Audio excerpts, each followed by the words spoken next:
In this video, I'm just gonna explain some common hunting terms and hunting lingo. So first off, the term glassing, or to go glass something, that is referring to picking up your binos and looking through them. You're glassing through your binos.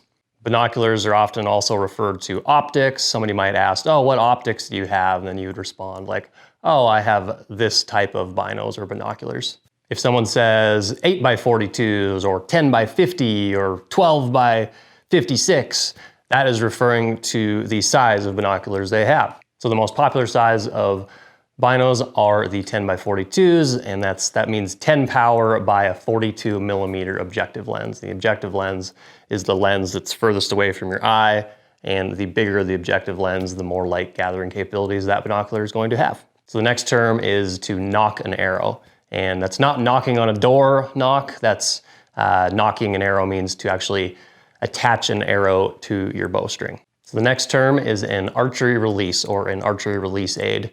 And obviously that's referring to an archery product, but what that is, it's a little mechanical device that you attach to the string of your bow. It's got a trigger on it, and that is what you use to fire an arrow. You can also shoot with fingers, so you could draw your bow back with your fingers on the string and then just let go of your fingers. One issue with that, it's not gonna be as accurate. Release or a release aid that's actually got a little mechanical trigger on it that you pull the trigger and this little thing opens, the string goes. It's a very repeatable process and it's gonna lead to more and better accuracy. Next term is a game trail. Game trail is just the trail that animals use. The game animals, it's the trail they use. A rub is generally referring to a male animal that actually rubs, they usually rub the velvet off of their antlers, either on a tree or a bush. When you hear the term like elk sign or deer sign or animal sign, that just means like evidence that this animal has been in the area. It might be poop, it might be rubs, it might smell like an animal. Elk especially, they smell really, really strong. Blaze or orange, that's referring to wearing the blaze orange, the color during a rifle season. So the next term is tendies. That is referring to the tenderloins, which is the most tender cut of meat on most animals. Then we've got back straps. That is the big long muscle that runs along the outer portion of the back. There's actually 2 of them on every animal. On yourself, if you were to reach back right here and feel this long vertical strip of muscle, that is a back strap. And on game animals, that is also a very tender and very delicious cut of game. So in the shed hunting world, there is a handful of terms. The first is brown gold, and that is referring to a freshly dropped antler. After the antlers are there for a couple months or a year, they will get bleached out by the sun and turn white, at which time people might call them white gold.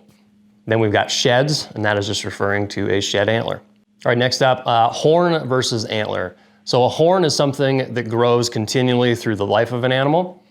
Sheep have horns, goats have horns, versus antlers are things that grow yearly and they actually drop every single year. So deer, elk, caribou, red stag, those all have antlers.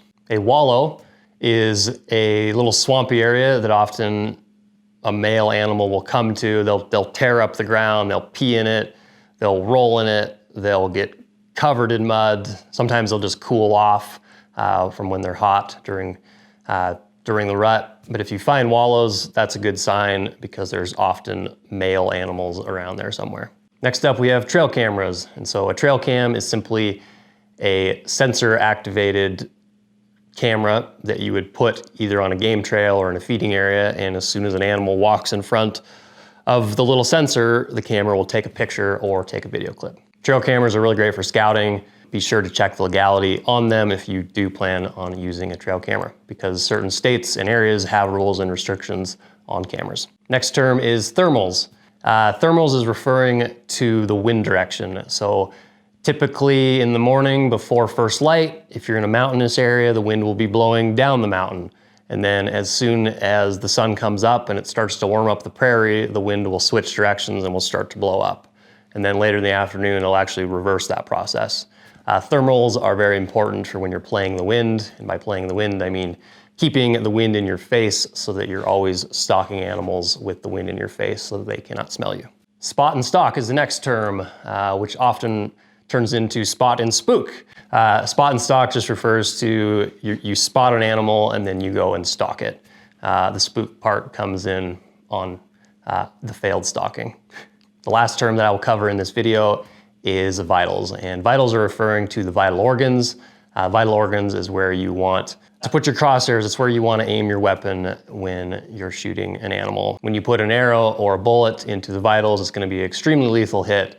The vitals are also a pretty large target, and so that is where you want to aim every time.